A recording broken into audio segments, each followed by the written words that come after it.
Imagine standing in the middle of a storm, chaos raging all around, voices shouting, pressures mounting. Yet inside, you remain calm, steady, unmoved. That's the power of acting like nothing bothers you. This isn't about ignorance or pretending. It's a profound inner fortress, a deliberate choice to be like an unshakable mountain amid life's fiercest tempests.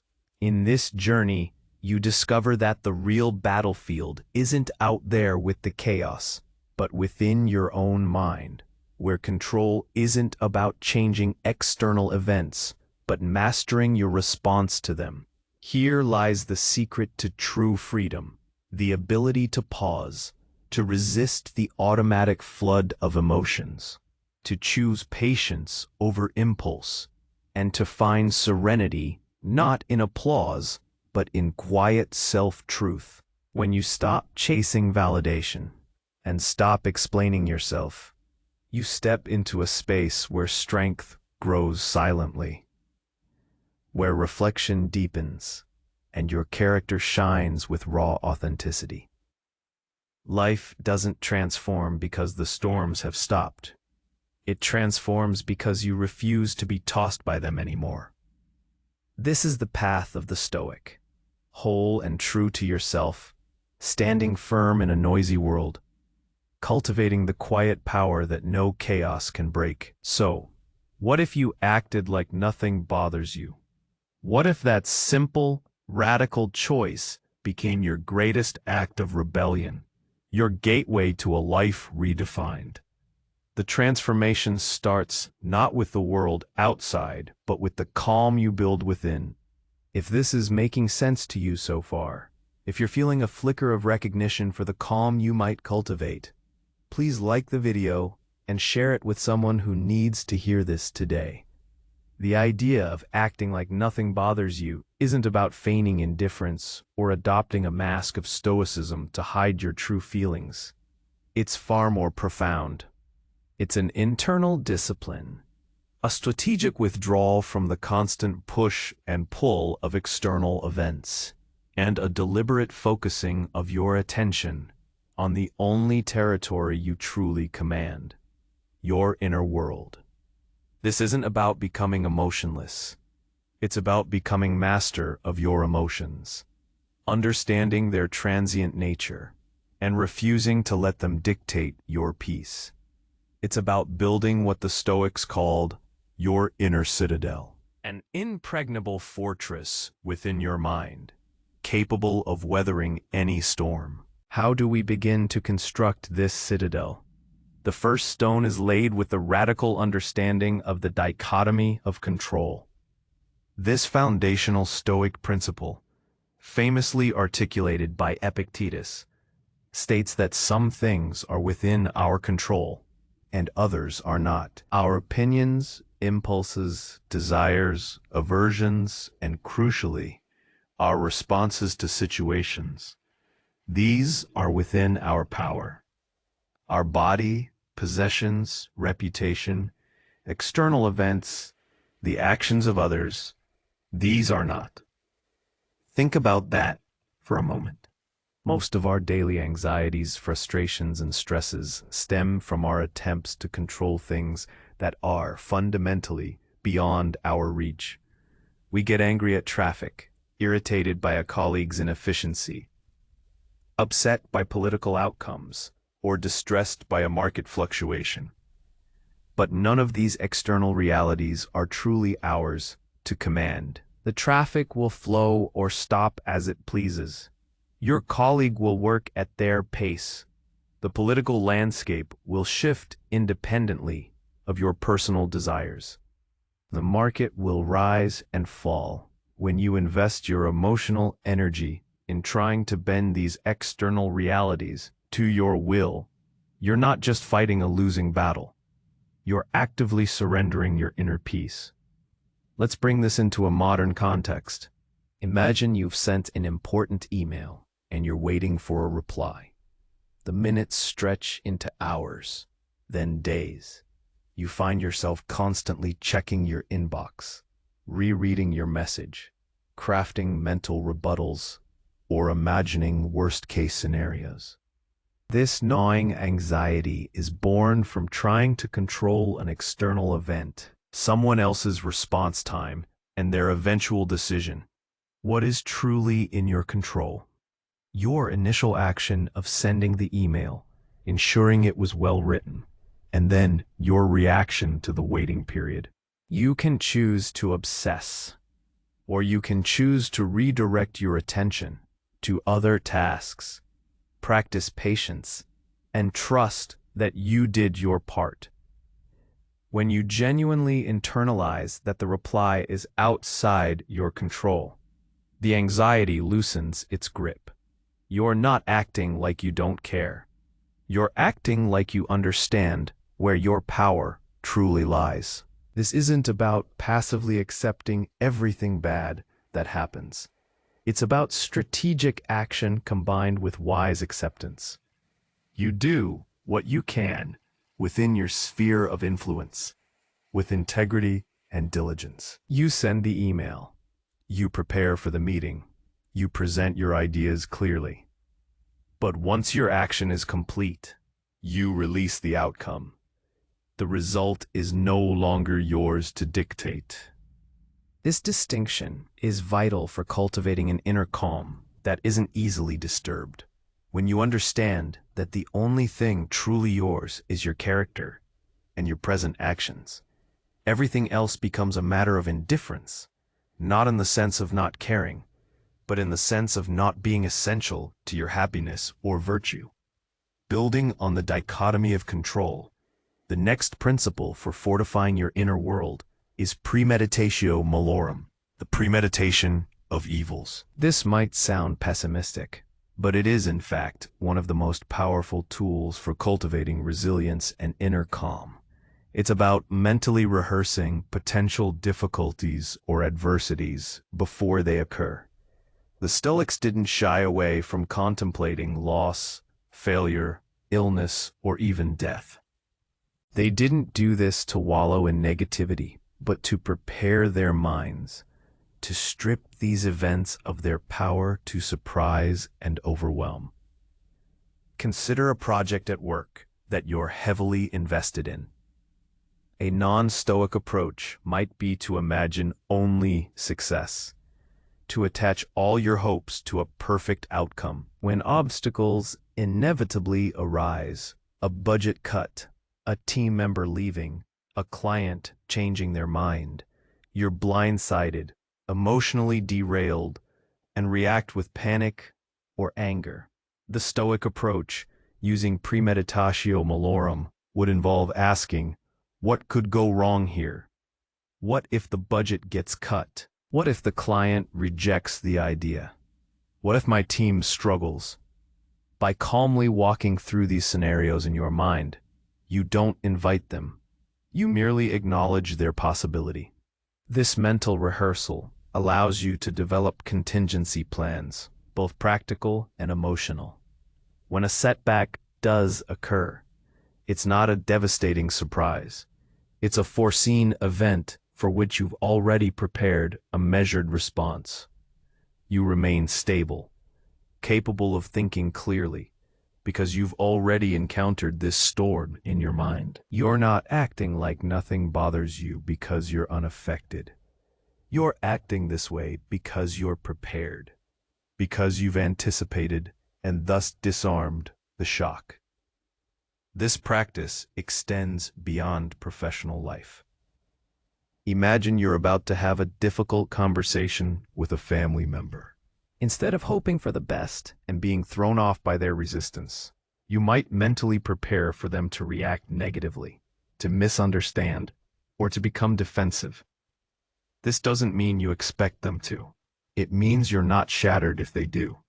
You've already considered how you might respond with patience, with clarity, or with a willingness to de-escalate, rather than being dragged into a reactive argument. This foresight allows you to maintain your composure, to act with intention rather than impulse, and to protect your inner peace even in challenging interactions. The goal isn't to avoid pain or difficulty, but to ensure that your tranquility is not dependent on their absence. The culmination of this preparation and discernment of control leads to the concept of Amor Fati, the love of fate. This is perhaps the most radical and counterintuitive aspect of Stoicism, yet it's essential for reaching that state where nothing bothers you. Amor Fati isn't passive resignation. It's an active, even joyful, acceptance of everything that happens. Not just the good, but also the challenging, the frustrating, the painful.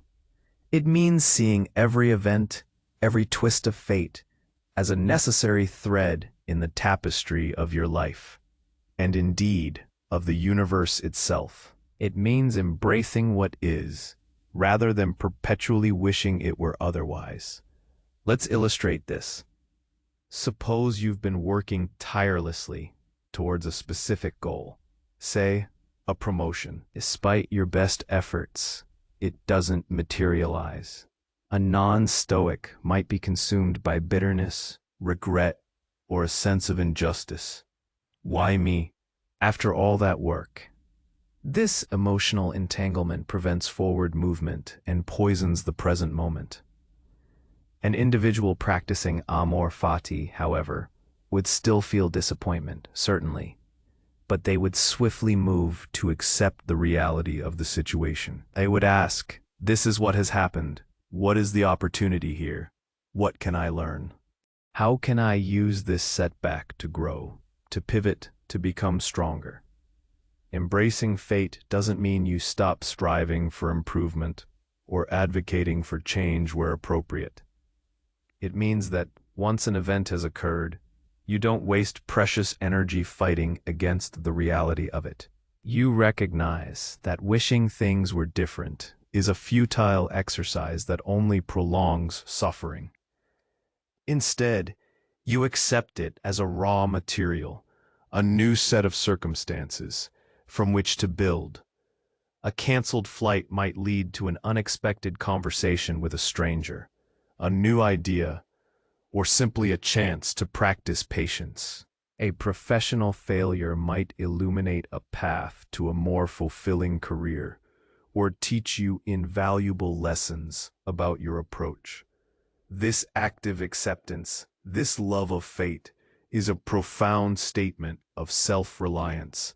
It says, my well-being, my virtue, and my peace are not contingent on external circumstances being exactly as I wish them to be. I will find good or create good out of whatever life presents. When you adopt this mindset, truly nothing external can truly bother you in the sense of completely derailing your inner equilibrium.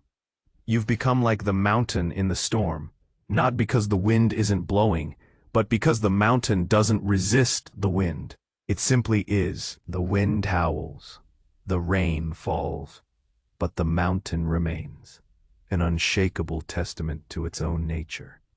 Another crucial aspect of cultivating this unbothered state is understanding and practicing cognitive distancing, creating a space between an external event and your emotional response to it. Most of us operate on an almost automatic feedback loop. Event happens, emotion arises, reaction follows. A rude comment from a stranger, instantly, anger flares, and we might snap back. A minor inconvenience, frustration boils, and we lash out. This automaticity is where we lose our freedom. The Stoics taught us to pause, to insert a moment of conscious thought before responding.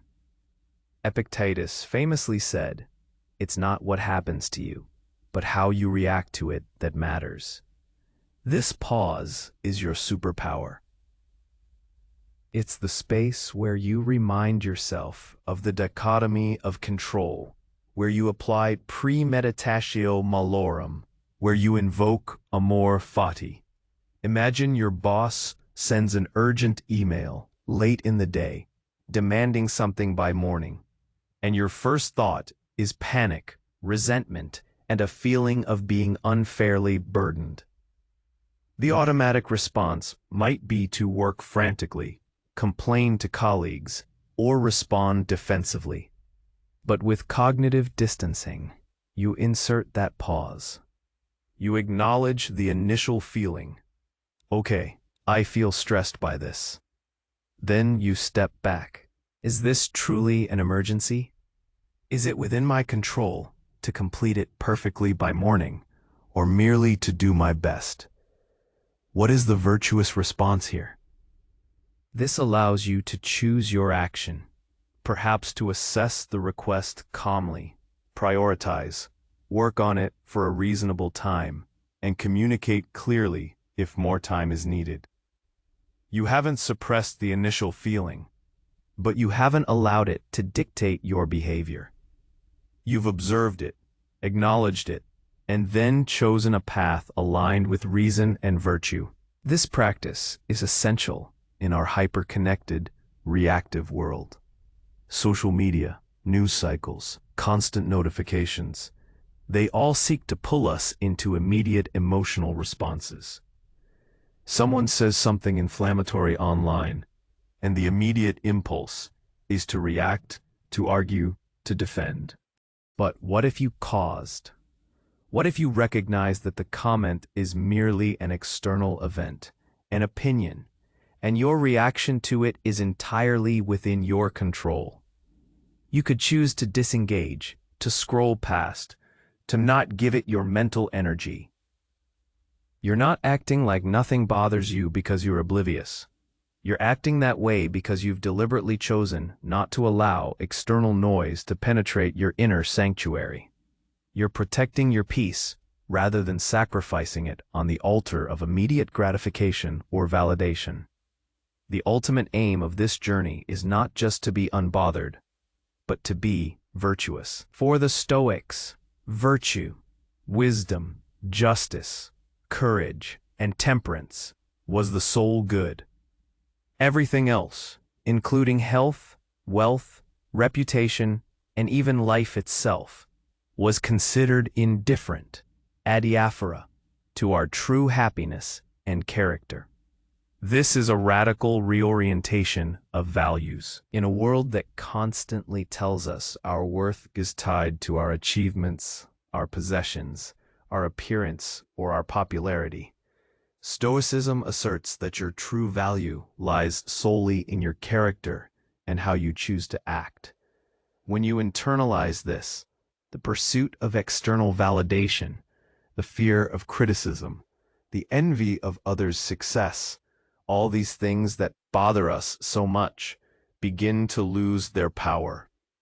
If your worth is defined by your integrity, your kindness, your rationality, and your resilience, then what can someone else's opinion do to you? If you act with courage, even in the face of fear, then external threats cannot diminish your inner strength.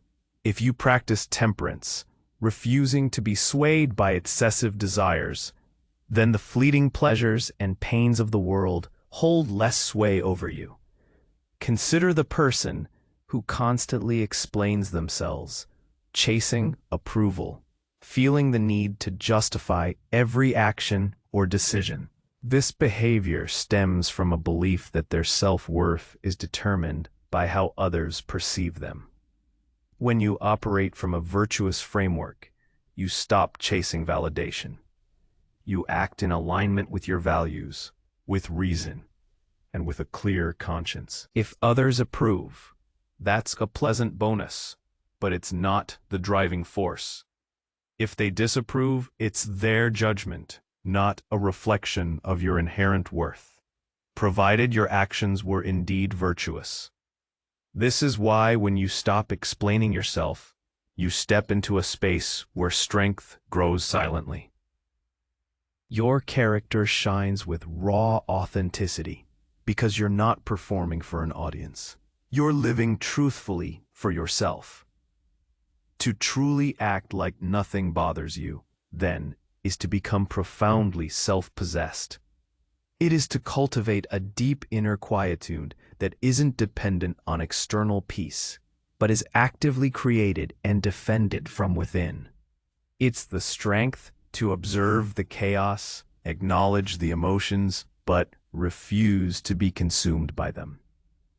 It is the wisdom to discern what is truly yours to control and the courage to let go of the rest.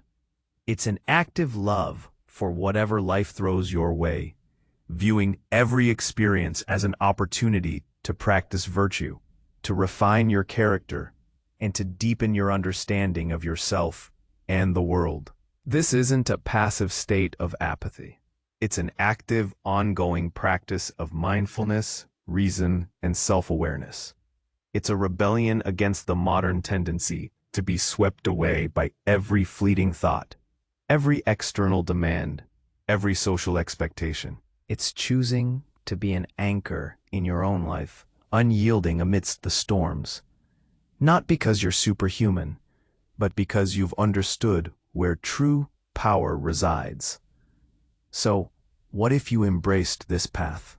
What if you decided today to start building your inner citadel, stone by stone, through the practice of the Dichotomy of Control, Premeditatio Malorum, Amor Fati, cognitive distancing, and the unwavering pursuit of virtue? You would discover a freedom more profound than any external circumstance could ever grant or take away. You would find that the quiet power within you is truly unbreakable. The Roman Emperor Marcus Aurelius, a Stoic philosopher king, once wrote, "You have power over your mind, not outside events." Realize this, and you will find strength. This isn't just an ancient adage. It is a timeless blueprint for navigating the complexities of modern existence. It's a call to arms for the inner war that rages within us. A war fought not with aggression, but with clarity, discipline, and an unwavering commitment to our highest selves. What if your greatest act of rebellion isn't against the world, but against your own conditioned responses? What if, by choosing to act like nothing bothers you, not out of ignorance, but out of profound wisdom, you unlock a life defined not by external pressures, but by internal serenity, resilience, and unshakable purpose? The transformation starts not with the world outside, but with the calm you build within, and that quiet power, once cultivated, no chaos can ever truly break. If this journey resonated with you, I encourage you to subscribe to the channel for more insights into living a more thoughtful and resilient life. Leave a comment below and share your thoughts. What's one step you can take today to cultivate your inner citadel and find more calm amidst the chaos?